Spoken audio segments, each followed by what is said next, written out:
It's football season, and you can now get almost anything you need for game day delivered with Uber Eats. What do we mean by almost? Well, you can't get a running back delivered, but you can get baby back ribs delivered. A strong defense? No. A strong deodorant? Yes. The six-pack of abs? Nope. Six-pack of beer? Yes. Get almost anything for game day delivered with Uber Eats, official on-demand food delivery partner of the NFL. Order now. Alcohol 21 plus and in select cities. Product availability varies by region. See app for details.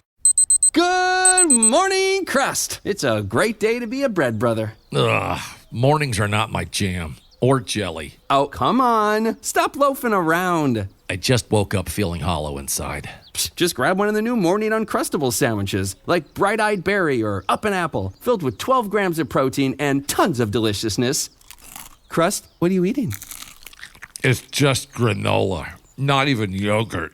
No crust, no fuss. Uncrust your mornings.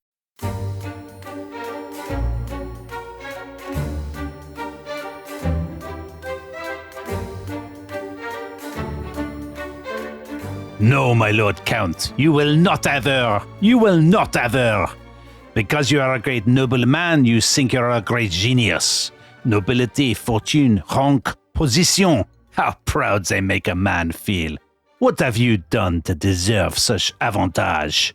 Put yourself to the trouble of being born, nothing more. For the rest, a very ordinary man. Whereas I, lost among the obscure crowd, have had to deploy more knowledge, more calculation, and skill merely to survive than has sufficed to rule all the provinces of Spain for a century. Yet you, Tom Holland, would measure yourself against me. So that, Tom, is the most famous speech in the most celebrated and controversial play that was staged in the reign of Louis XVI. And that play is The Mariage or The Marriage of Figaro by Pierre Beaumarchais. And that first appeared in April 1784. And today's episode is about the scandal of the diamond necklace. So before we get into the diamond necklace and what it means for Marie Antoinette, for Louis XVI, and for the French Revolution, tell us why you've chosen to kick off with the Marriage of Figaro and what is going on. That was excellent reading. Oh, thank you. I loved the kind of the Gallic laughter. Yeah. But Dominic, I mean, just one thing, shouldn't he have had a Spanish accent? Because Figaro is Spanish. I did think about that. But the French are pretty uncompromising, aren't they, when it comes to this kind of thing? So I think they would not have done a Spanish accent. They would have been unrepentantly Gallic about it. And that was what I was trying to convey. Yeah, fair enough. So The Marriage of Figaro, which if people haven't seen the play, they may have seen the opera, which was adapted by Mozart. And it tells the story of the wedding day of Figaro, who is the servant of a lecherous and arrogant Spanish count called Count Almaviva. And Figaro has just got married to Suzanne, who is the maid of the countess, the count's wife. And the count, who is, I mean, he makes Louis XV, who we had in the previous episode, look, an absolute model of chastity. Yeah. He wants to exercise the traditional droit de seigneur over Suzanne, so the right of a lord to bed whoever of his dependents he wants to.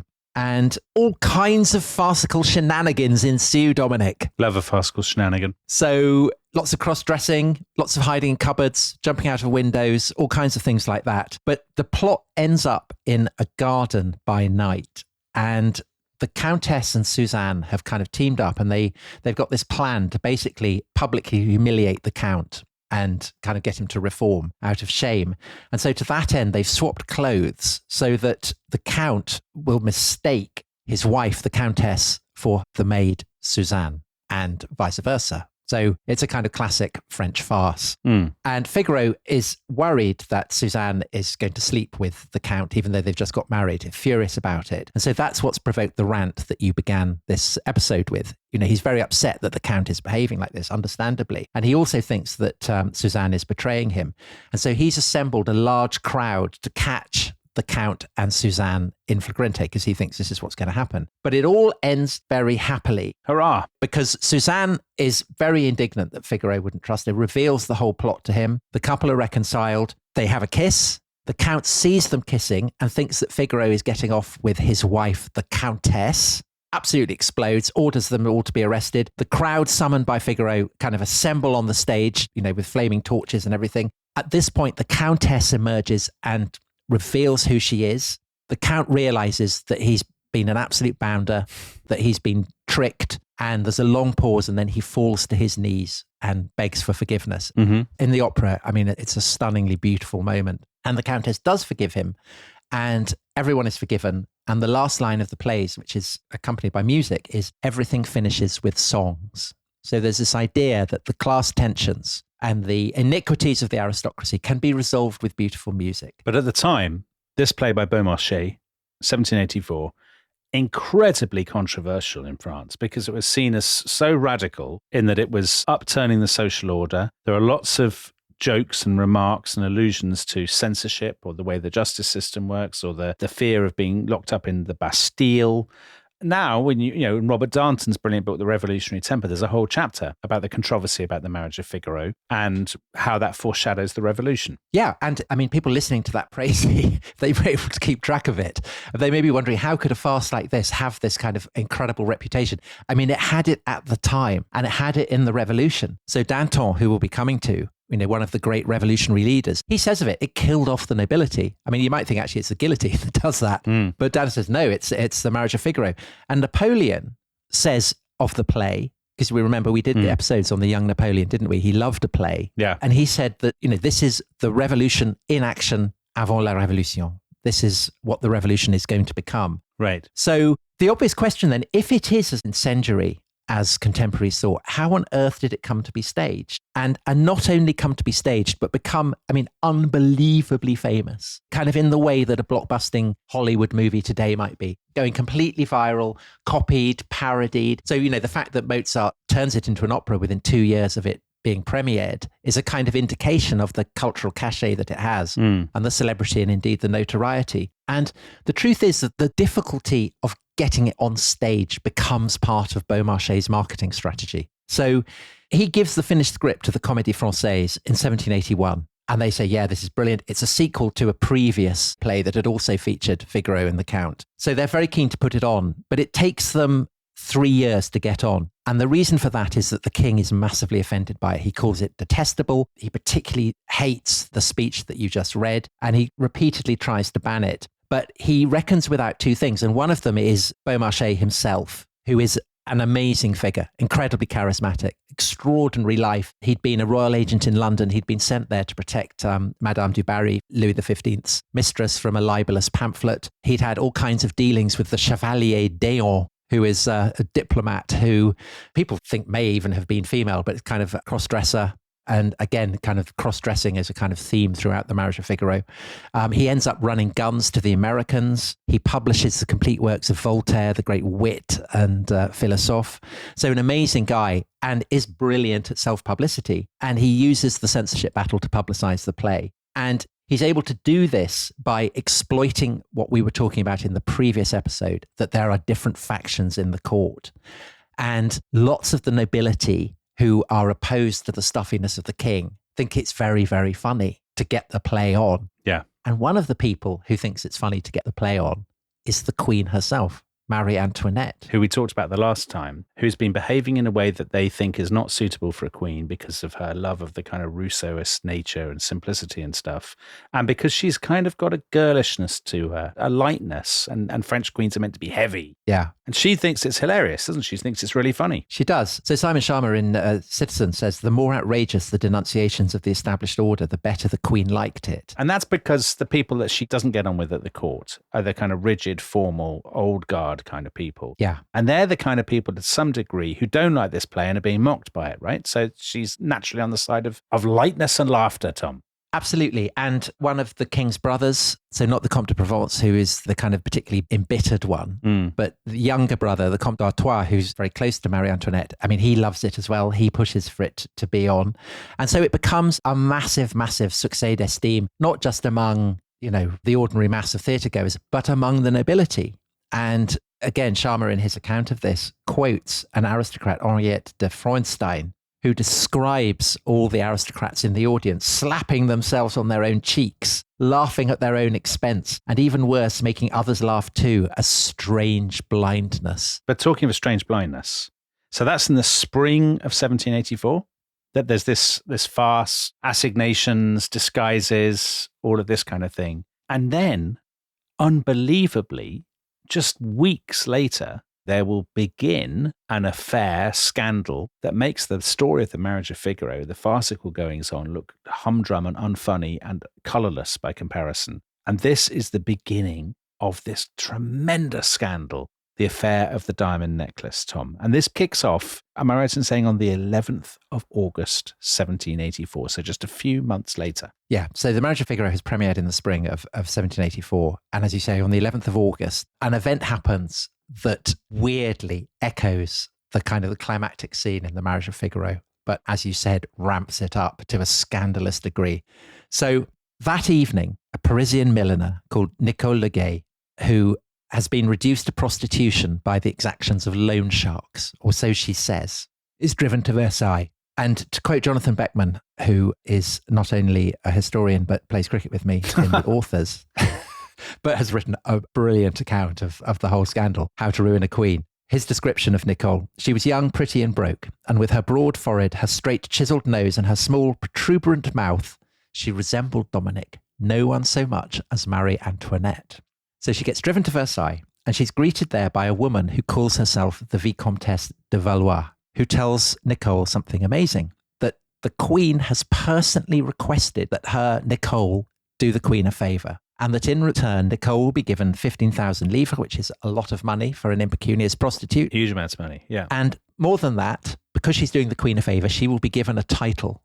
And the Vicomtesse de Valois says that from this point on, Nicole will be known as the Baronne d'Oliva. Yeah. And that is Oliva, which is kind of an anagram of Valois, almost an anagram of Valois. What are the chances? So Nicole's suspicions are not aroused by this, it has to be said at the time. In fact, she's just incredibly bewildered, but the chance to have a title and lots of money, I mean... Yeah, why wouldn't you take it? Yeah, what's not to like?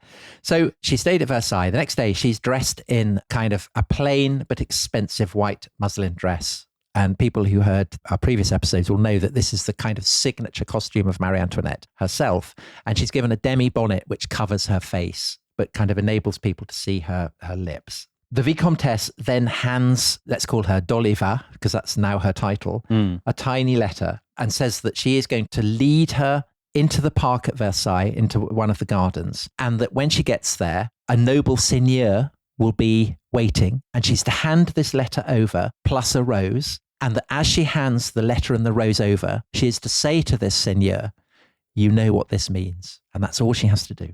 And so at midnight, the Baronne d'Oliva, as she seems to have become, is taken out into the gardens. And she is told, as she's being led, that the Queen is watching her to make sure that she does everything that the Queen has requested. So the Baronne d'Oliva, Nicole, aka Nicole the impecunious milliner, is standing in the gardens.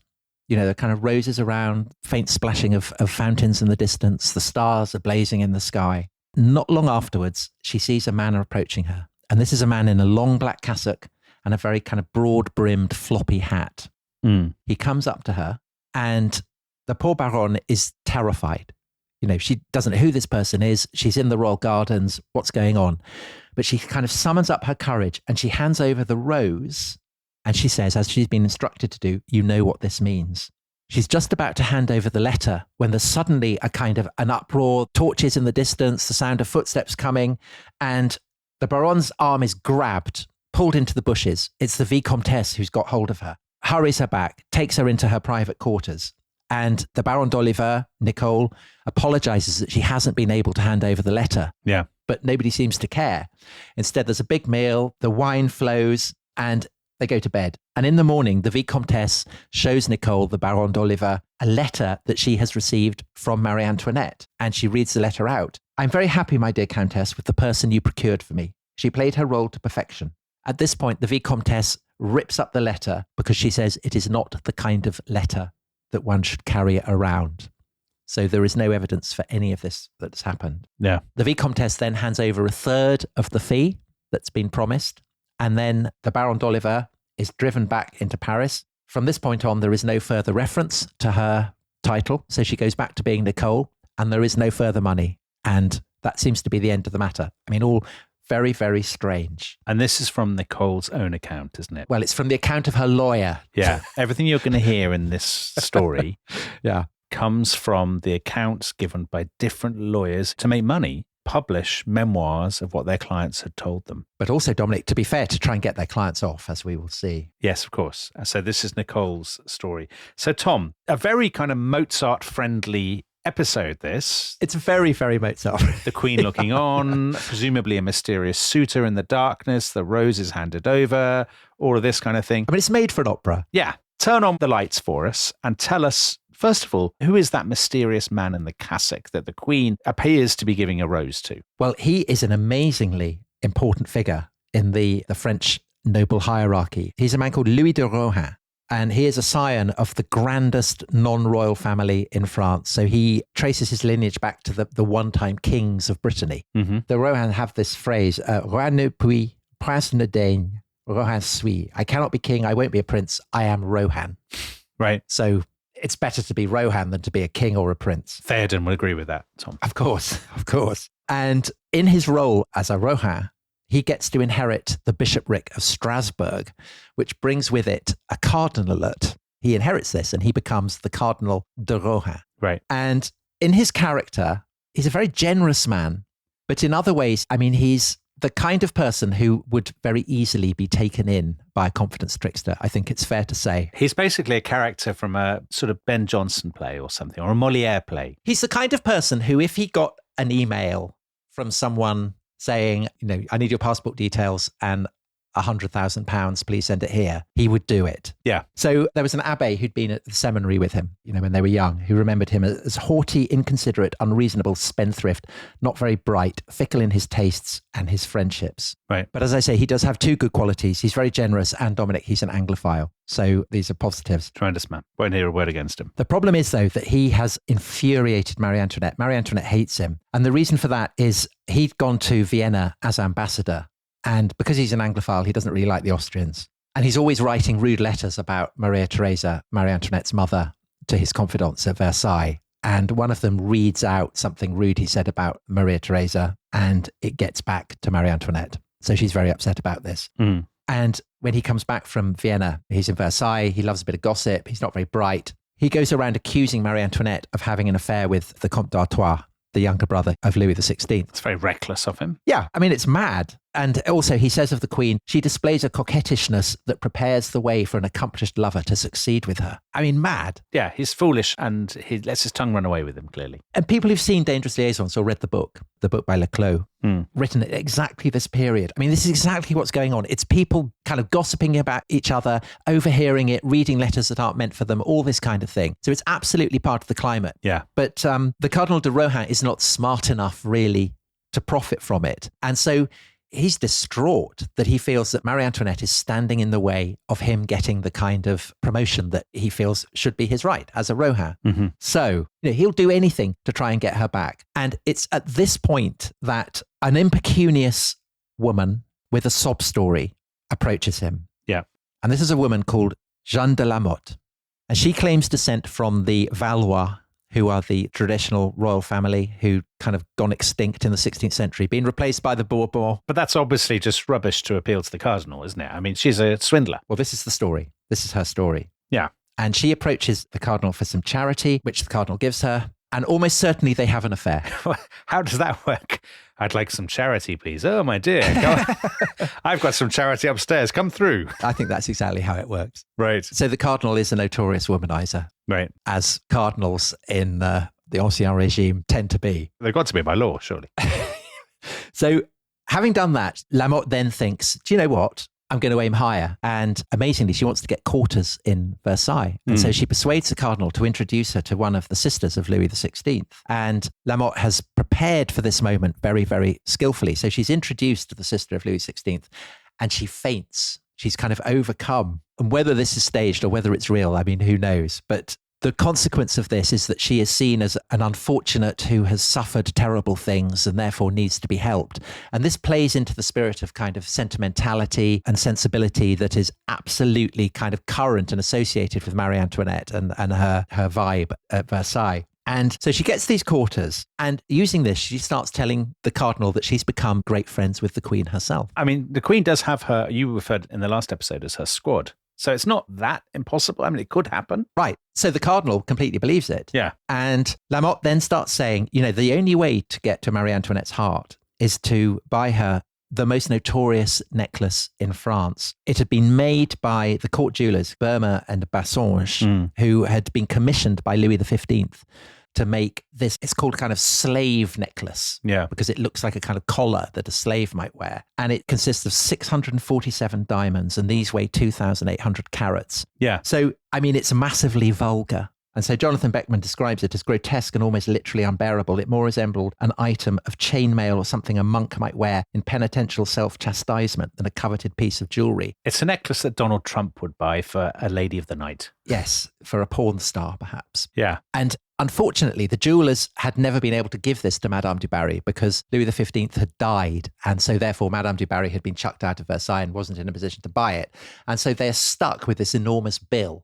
And they need to sell it to someone. And so the obvious person is Marie Antoinette. So they keep saying, Your Majesty, would you like to buy this? And it's not Marie Antoinette's style at all. I mean, it's kind of vulgar and... I think it's nature and simplicity and falling curls and no corset and all that stuff. Yeah. And on top of that, of course, it had been made for Madame du Barry. Yeah. It's not just vulgar. It has associations with kind of courtesans. So absolutely not her. And also she has been warned by both her mother and her husband, the king, to stop displaying the bling, that it's not going down well. And also Monsieur Léonard, who we talked about, the hairdresser, he has been phasing jewels out from her hairstyle, going for the natural look, the flowers. So basically, it's not her thing at all. She does not want it. So you might think, well, couldn't the cardinal have done some cursory research on this? And he'd have realised this is a mad thing. Marie Antoinette would never have wanted this necklace. But it's at this point, Dominic, that another figure steps into the story. And this is someone you're very keen on, isn't it? Yeah. It's an Italian occultist called,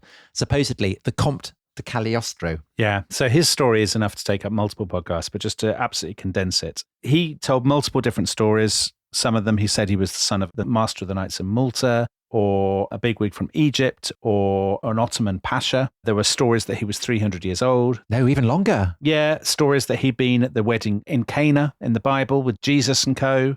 Basically, what seems to be the truth is that in reality, either he was born in Sicily, in the slums of Palermo, into a Jewish family, or he's the son of a coachman from Naples. We don't know which. He seems to have had time as an apprentice hairdresser, which is a fun detail. Yeah, a lot of hairdressers behaving badly in this. And then he basically becomes a swindler, a professional charlatan. He goes around, he says he's dreamed up a special Egyptian form of Freemasonry. He's got a fake countess wife, and she sells the package basically to aristocratic ladies. And he seems to have come into contact with the Cardinal in Strasbourg in 1781. And the Cardinal, as you said, Tom, is an absolute flipping dupe. Gull. Yeah. I mean, that's what the whole thing about being a character from Moliere play.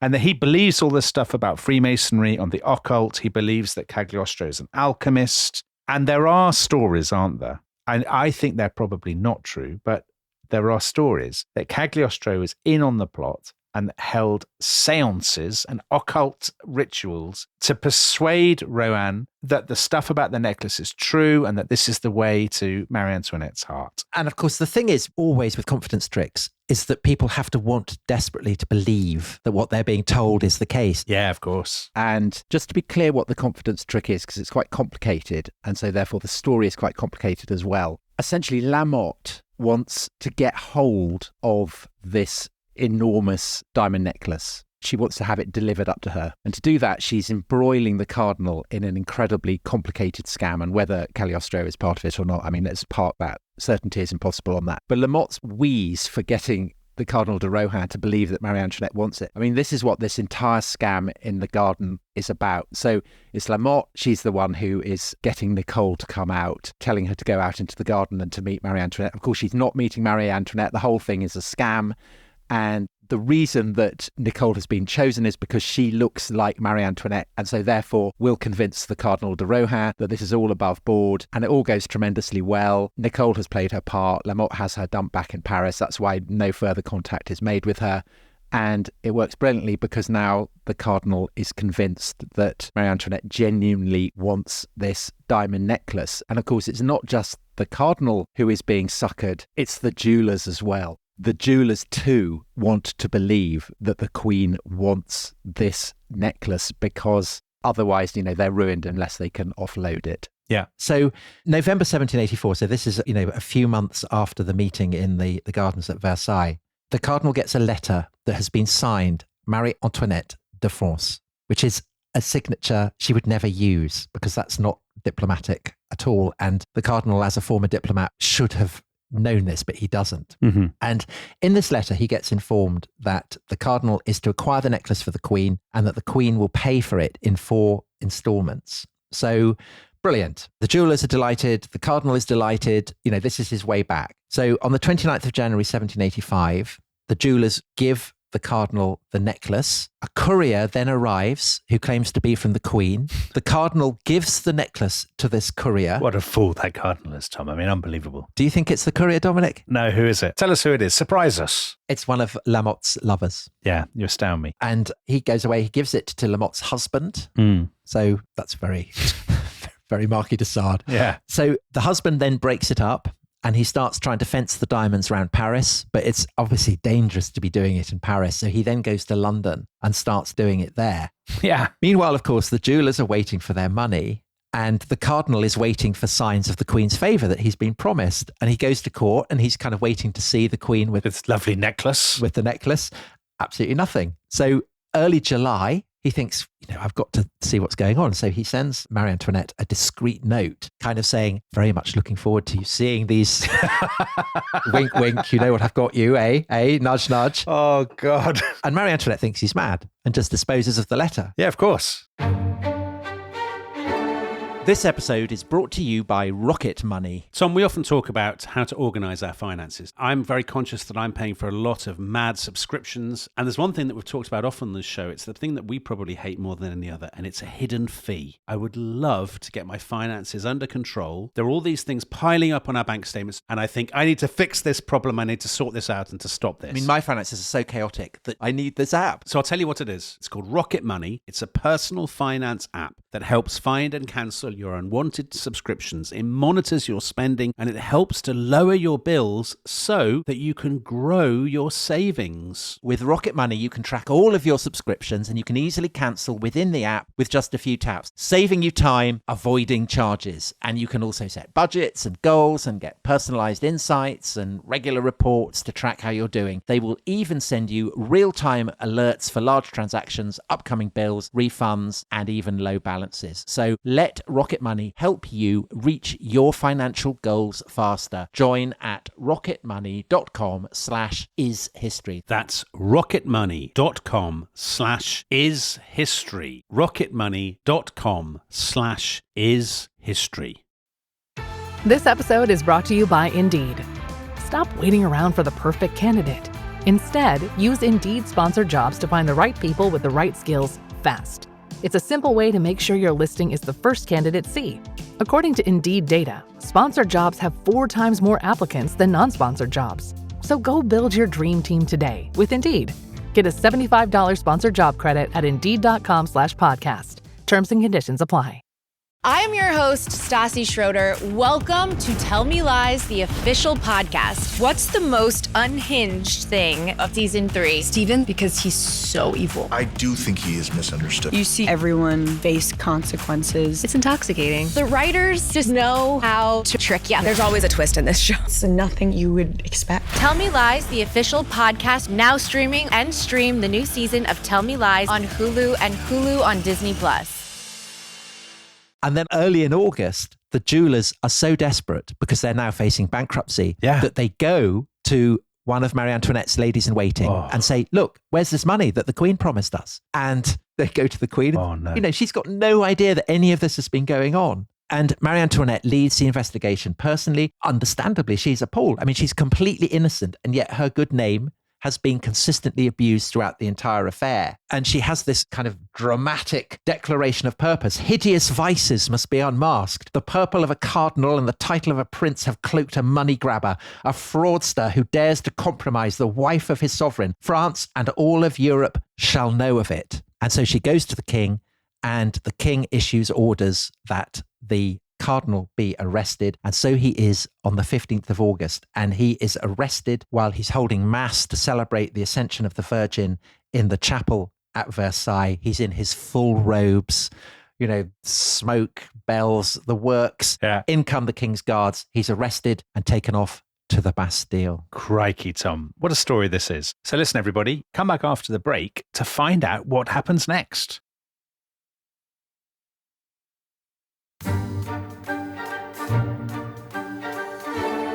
Welcome back to The Rest is History. Napoleon Bonaparte in later life said that the death of Marie Antoinette began at the trial of the diamond necklace conspirators. And Tom, that's a big claim from who am I to argue with Napoleon? Yeah, he was there. Now, why would one say that of something that on the surface seems a little bit inconsequential and, of course, in which the Queen is not really involved? Right. I mean, I guess if people said, well, the cause of the French Revolution, a scandal about a necklace would be low down the list. Very low down the list, yeah. You've got bread riots, fiscal incompetence, all kinds of things, which we will be looking at in due course. But I think that the answer to why it is so damaging to the Queen is the way that the scandal comes to be teased out and the way that it goes public. Yeah. So what happens is that all the main participants in the scandal, so the Cardinal, Nicole, aka the Baron d'Oliva, the Comte de Cagliostro, and of course de la Motte, they're all arrested and they're all brought to trial. And the trials that they have are open.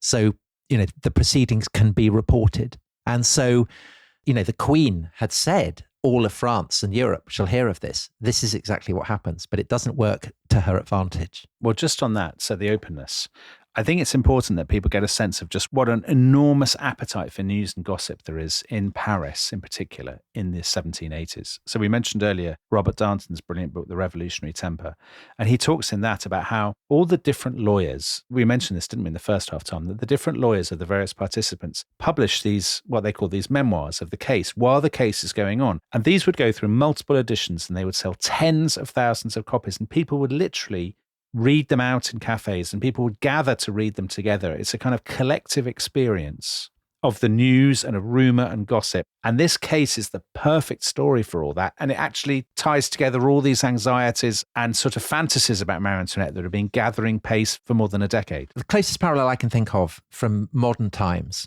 would be the way in which the failure of the marriage of Prince Charles and Diana kind of explode. There was gossip about it. There were whisperings about it. There was talk about it. And then suddenly it was all brought out into the open. And there was this absolute kind of firestorm of obsession. And I think that that is basically what happens. And it's devastating for Marie Antoinette and for the crown generally, because all the protagonists in various ways come to be exonerated. Yeah. 3 of them are legally exonerated. 4 of them are kind of basically exonerated before the bar of public opinion. And so the crown is left completely baffled and perplexed and wounded by this. So to go through the various, the participants in these trials, 3 of them, all of whom have been sent to the Bastille, and to be sent to the Bastille in this period, to go to the Bastille is the symbol of royal oppression. So it kind of immediately makes them heroes. People are instinctively on their side. Yeah. So the Cardinal, when he goes to the Bastille, he is improbably cast as a kind of victim of royal oppression. He becomes the people's Cardinal. But the thing is, Simon Sharma says in Citizens, he actually moved into a specially furnished apartment outside the prison where he spent 9 months entertaining a stream of distinguished visitors. Oysters and champagne were laid on as a collation for guests, and the Cardinal was allowed choice works from his library and a retinue of servants to help him overcome the hardships of incarceration. But the image is that there are, dripping water and clanking chains and rats and straw and everything. But it's not at all like that. Yeah. And he says that he doesn't want the king to try it, basically because he doesn't trust the king. And so he says he wants to go to the Parlement de Paris. And the Parlement it's not a parliament. It's kind of like the High Court. Yeah. So he goes on court there. It's open. And his lawyer presents him as, a kind of Rousseau-esque figure, a figure who has an excess of candor. He is at one with nature. He's not suited to the machinations of a corrupt and decadent court. He's Mother Nature's child, all that kind of thing. Yeah. And also, he just wanted to serve the Queen. It was his chivalrous duty. He's been made a fool of in this story, but he's not a conspirator. I mean, he's not a criminal. No. So there is a measure of truth there. They were right to acquit him. Yeah. And so he does get acquitted. But the implications of this are devastating for Marie Antoinette, and Jonathan Beckman spells it out. Louis and Marie Antoinette could scarcely believe that the Parlement had, in effect, ruled that the Queen could be mistaken for the kind of woman who might arrange a midnight assignation, buy a ruinously expensive necklace without her husband's permission, and correspond in secret with a known roue. Right, because if you're assuming that he could be easily fooled, then you're assuming that the possibility exists that she could have behaved like this. You and I know, and everybody who's read the books on her knows that she would never have behaved like this, but the French public have been primed to think that she might. Yeah, absolutely. And he retires to Strasbourg, where he's greeted as a kind of, an oppressed innocent. So that's him. Nicole, the Baronne d'Oliva, the account that we gave, as we said, that's basically derives from the lawyer that she has, who essentially casts her as the kind of heroine of a novel. Yeah. And if it sounded like a novel, then I think, there may be kind of element of that. But I think the basic outline of what happened is true, but clearly it's been kind of slightly enhanced. I mean, she is a victim of it, really. She's been made a tool. She's been made a dupe of. Yes. And what makes people even more sympathetic is that in the Bastille, she's given birth to a baby, so that makes her even more of a kind of sentimental heroine of a Rousseau novel. So the Comte de Cagliostro. Yeah, he's a great character. In the Bastille, he continues to play the part of the magus, the man who is 3,000 years old. So there's this brilliant detail in his interrogation in the Bastille. He's asked, do you have any regrets about the life that you've led? And Cagliostro replies, yeah, I feel terrible about the assassination of Pompey the Great and my role in that. Pompey the Great, the great rival of Julius Caesar, had been killed 2,000 years before. So that's brilliant. But once he gets to his trial, he immediately switches around and suddenly casts himself as a kind of cool Enlightenment skeptic. And he gets asked by the prosecution lawyer, why do you say that you're thousands of years old? And he says, I'm not. I'm 37. Yeah. So lots of the stories about Cagliostro, to be fair, come from like pamphlets about him rather than things himself. So the Pompey the Great story, I mean, he probably either said it as a joke or didn't say it. Yeah. Anyway, he's a good character. I like him. And actually, the government account, which was by Barrister Courtagier, he wrote a memoir and it was the sort of government approved one, basically said Cagliostro had nothing to do with this at all. He was like dragged in as window dressing, but he was apparently in Lyon when the whole thing was taking place anyway. Difficult to know because he's such a fraud. No, that's true. I don't think you can trust anything that he says. So it's difficult to know. But I mean, he gets off. People agree that he doesn't have anything to do with it. As for Jeanne de la Motte, the confidence trickster, she is convicted. The evidence against her is overwhelming. I mean, she's basically banged to rights. But amazingly, even she wins public sympathy. Yeah. Essentially, her defense is that everything that she said was true, that Marie Antoinette was guilty, that she had wanted the necklace, that she had written loads of letters, that she was in Versailles. So she gets sentenced to life imprisonment in the Salpêtrière. It's a kind of former munitions factory, isn't it? That is notorious as the place where prostitutes get sent. It's basically a prostitute's prison. Yeah. So she gets taken there and she hasn't been told before the sentence is read to her what she's going to suffer. So she's taken to the prison. It's read out to her. She's told that she's going to be birched, branded, and be imprisoned for life. And she goes absolutely ballistic. She starts kind of scratching and writhing. Yeah. She bites a chunk out of the executioner. She kind of swallows his flesh, so it is said. And she's pinned down and the branding iron has V on it for voleuse, for thief. One of the brands is successfully imprinted. But the other one, she's twisting so much that it burns her breast and this kind of stench of roasting meat. So very, very horrible. And she's then taken inside. She's given a kind of pudding bowl. So all her hair is chopped off. And then she is put into a rough grey Hessian dress and locked up. And amazingly, in 1787, so only a couple of years later, she escapes. And immediately it's assumed that this is all part of conspiracy, that the Queen wants her out of the way. And there may be an element of the fact, I mean, I don't know, maybe it's possible, who knows? Anyway, she gets to London. And when she's there, she writes this venomously slanderous attack on the Queen. She claims to have had a sapphic relationship with Marie Antoinette. She describes midnight assignations with the Queen.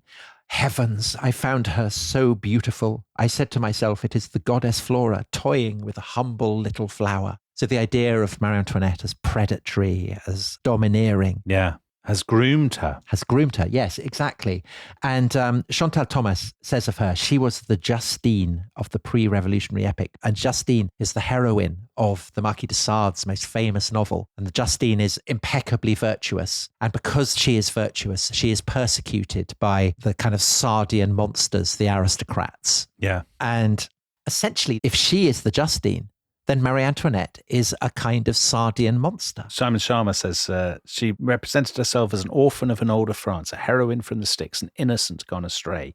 That's the same point, isn't it? She's an innocent, rather like Nicole, the person who she is actually corrupted, ironically. But in this case, she has been corrupted personally by Marie Antoinette. And of course, that may seem completely bonkers because we know, as you discussed so brilliantly in the last episode, Tom, that Marie Antoinette is actually quite... She's not puritanical, but she's very bourgeois. I don't think she's bourgeois. Her sexual morality is bourgeois, Tom. She's a combination. She's Catholic and she's Rousseauian. Okay. She's a combination of kind of old school Catholic morality combined with a kind of girlish giddiness. Fair enough. But what she is not a predatory... No, she's not. Lesbian sort of groomer of little girls or young women or whatever this woman is claiming. But the problem is that these are portrayals of her that have already gained traction, that she's a monster of extravagance and that she's a kind of predatory whore. Mm. And the reason this scandal is so devastating is both that it amplifies those stories and that it makes them kind of very, very public. And so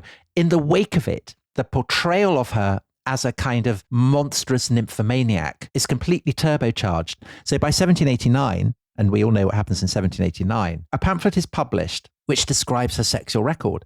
Nobility, clergy, third estate. This is the backdrop to the meeting of the three estates, which we'll be doing in due course. So it's obviously inspired by it. Any man has a right to her favours. The most handsome and robust are the most welcome. Guards, lackeys, actors, height of opprobrium. Oh, indelible shame. Yeah. So kind of loving it. And it's not just the Queen who gets caught up on this, so also does her female favourite. So this is when the stories about the Duchesse de Polignac, who we talked about yesterday, one of her squad, they get vituperative as well. Duchesse de Polignac's relatively harmless, so is the Princesse de Lamballe. But they are both cast as kind of co-vampires in Marie Antoinette's nymphomaniac coven. Queens of Vice, Tom. Queens of Vice. And what's fascinating is that in the wake of the punishment of de la Motte, you start to get fantasies in which Marie Antoinette and her favourites suffer similar punishments. So a lampoon is published against the Duchesse de Polignac, and it kind of says, let's see her humiliated. Let's see her punished. Let's see her suffer before the gaze of the people. Yes, madame, you must do penance. And as the choice is up to the confessor, here is the penance I impose in the name of the nation. Shave your head, don a grey Hessian dress as your only adornment, and go to the august assembly of the Estates General in this garb to make atonement and deliver up any remains of your plundering. So it's kind of working with, the punishments of convicted prostitutes. And also the Austrianness is really important here, isn't it? Because there are two claims additional to this. One that's very common is that she actually, her first victim, as it were, or the first person who perhaps groomed her was her own brother, the Austrian Emperor Joseph II. Yeah. So the Mozart thing, he's the too many notes king in Amadeus. Yes, he is. Yeah. But then the other thing is, of course, that if she is Austrian, she's not French, and she must therefore be a traitor. Yeah. And the more that the international temperature kind of rises, especially once the revolution has got going, the more people say, she is not merely sexually kind of depraved, she is politically depraved. And, in the course of her sapphic lusts, she is absorbing secrets and passing on secrets to France's enemies. Exactly so. And there's a sense that Maria Theresa, her mother, has sent her to infect France with her villainy. Yeah. So you may wonder, well, how on earth does Marie Antoinette cope with all this abuse? And the truth is that she treats it all with kind of amused disdain. So as early as 1775, she wrote to Maria Theresa, her mother, saying, "We're in the middle of a satirical song epidemic. They have made some up about everyone at court, men and women alike. French license is even extended to the king. I myself have not been spared. Although this country is fond enough of malice, the songs are so flat and in such bad taste that they are successful neither with the public nor high society." So two things there. One, she's only 20 years old when she says that. So I always find the stuff about Marie Antoinette unbelievably repulsive. It's awful. I mean, I just think how anybody can take the side of the pamphleteers and not of the basically girl-stroke young woman at the centre of them is beyond me. But the other interesting thing is that she is quite wrong about that. So when she says successful neither with the public nor high society, she is dead wrong. They are enormously successful and people do start to believe it. Yeah. And so Chantal Thomas, in her wonderful book about the pamphlets and Marie Antoinette's relationship to them, I mean, she basically says that one of the reasons perhaps why they don't impinge on Marie Antoinette is that she simply doesn't understand the power of the written word. Because she doesn't read. She doesn't really read. And she says Marie Antoinette had nothing to learn from the outside world. The hot-headed, vehement words of the pamphlets were incomprehensible to her and so failed to touch her. But, you know, there are expressions of public hostility that do have an impact. So in May 1785, and this is, you know, when the scandal is kind of really building up, she goes into Paris and the people there refuse to cheer her. And 2 years later, she's being booed and hissed on the streets of Paris. Well, Tom, you say that, but actually Theo, our producer, would tell you that people aren't booing and hissing. They are shouting out, ooh, ooh, and gee, gee, gee. That's their equivalent of hissing. Yeah, that's French for boo. Exactly. Yeah. So, you know, one of the chiefs of police in Paris writes to the king at Versailles and says that the queen shouldn't go into the capital. It's unsafe for her. And so Louis XVI passes this on to his wife and forbids her to go to Paris. And, you know, Marie Antoinette is deeply, deeply wounded by this. And so she cancels her public engagements in the capital and she basically retreats to the Petit Trianon, which of course then only makes the stories, you know, what's she up to in there with all her, you know, her girlfriends. Exactly. That's the tragedy of it, right? The irony is, of course, she cannot win. She's in a position now where whatever she does will be seen as evidence of guilt.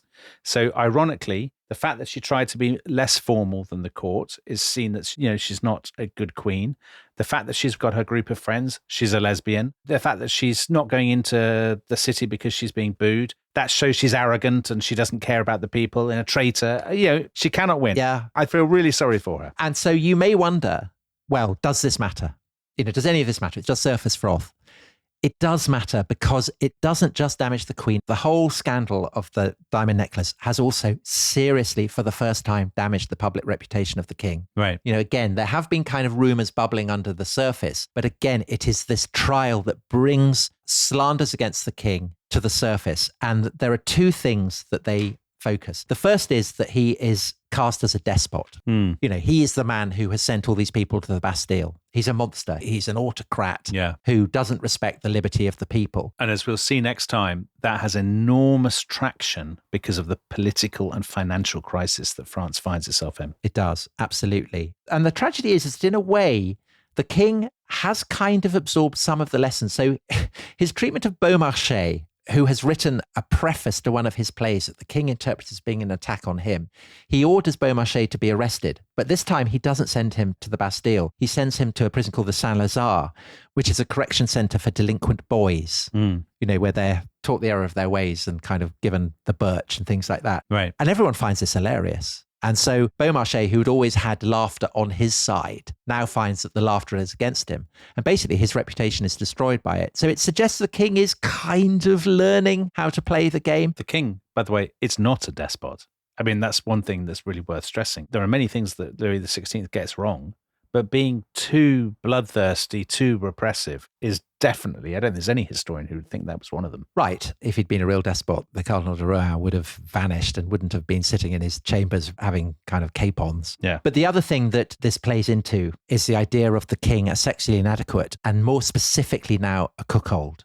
Because if Marie Antoinette is cast as being this kind of voracious nymphomaniac, there is this sense that her powers are being drawn from the sexual inadequacies of the king. And so you get all these rhymes about the size and the rigidity or otherwise, the flaccidity of the royal member. Yeah. And in the kind of the account of the Queen and the affair that de la Motte writes in London, she says that the Cardinal and the Queen had been having an affair and that they had been engaged in a conspiracy to make the Cardinal the Prime Minister of France and to subject France to the dominance of Austria.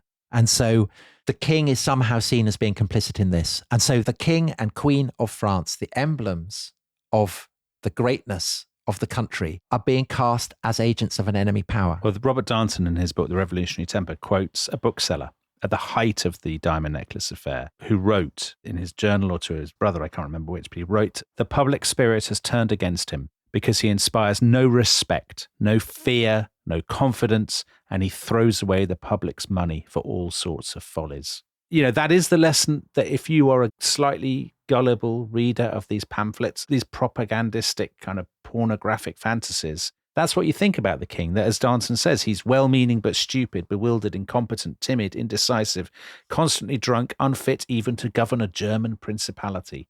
Yeah, absolutely. And Darnton is brilliant on why this matters, because essentially it's also going with the grain of the crisis that France itself is confronting. That this is a time where the state is running out of money, and where people are starting to go hungry. There've been a succession of terrible harvests, and all this kind of stuff about diamond necklaces and cuckolding and cardinals and all kinds of stuff. It does actually matter because it gives color and venom to what otherwise might be kind of the sense of inchoate forces that are going wrong. Yeah. And so I think important just to emphasize at this point, as we approach the fateful year 1789, that this is not about republicanism. Again, so much of this is coming from within the court. So it's coming from the Duc de Provence, the king's young brother. It's also coming from the Duke of Orleans, the Duc d'Orléans, who is, after the three royal brothers, the most significant peer of the realm, who has a whole area of Paris that is his private fiefdom. Yeah, the Palais Royal. The Palais Royal. And so he's basically said anyone can publish what they like there. And so it's become a hotbed of all these kind of pamphlets and stuff. So it absolutely doesn't imply republicanism, but it's kind of like the signs of an immunity system going down. And it matters because basically the whole body politic seems diseased. And Dominic, I think in the next two episodes, we're going to explore, beyond the flower gardens of Versailles, exactly how these diseases are kind of manifesting themselves in Paris and in the countryside. So we'll be looking at the crisis that France finds itself in the 1780s, the crisis that leads to the calling of the States General and the beginning of the revolution. So there'll be a bit of finance, there'll be a lot of politics, there'll be a lot of famine, there'll be all of this kind of stuff. Tennis courts. There'll be tennis courts, of course. We'll get into the tennis court oath, and then, of course, to the fall of the Bastille. Very exciting. So if you want to listen to that now and you remember the Rest is History Club, you can, of course. If you're not and you would like to join, then just go to therestishistory.com and you can sign up and you'll get all the episodes in this series right away, very excitingly. But Tom, for those people who are not about to continue the journey, all we can say is à bientôt, à jeudi et au revoir. Au revoir.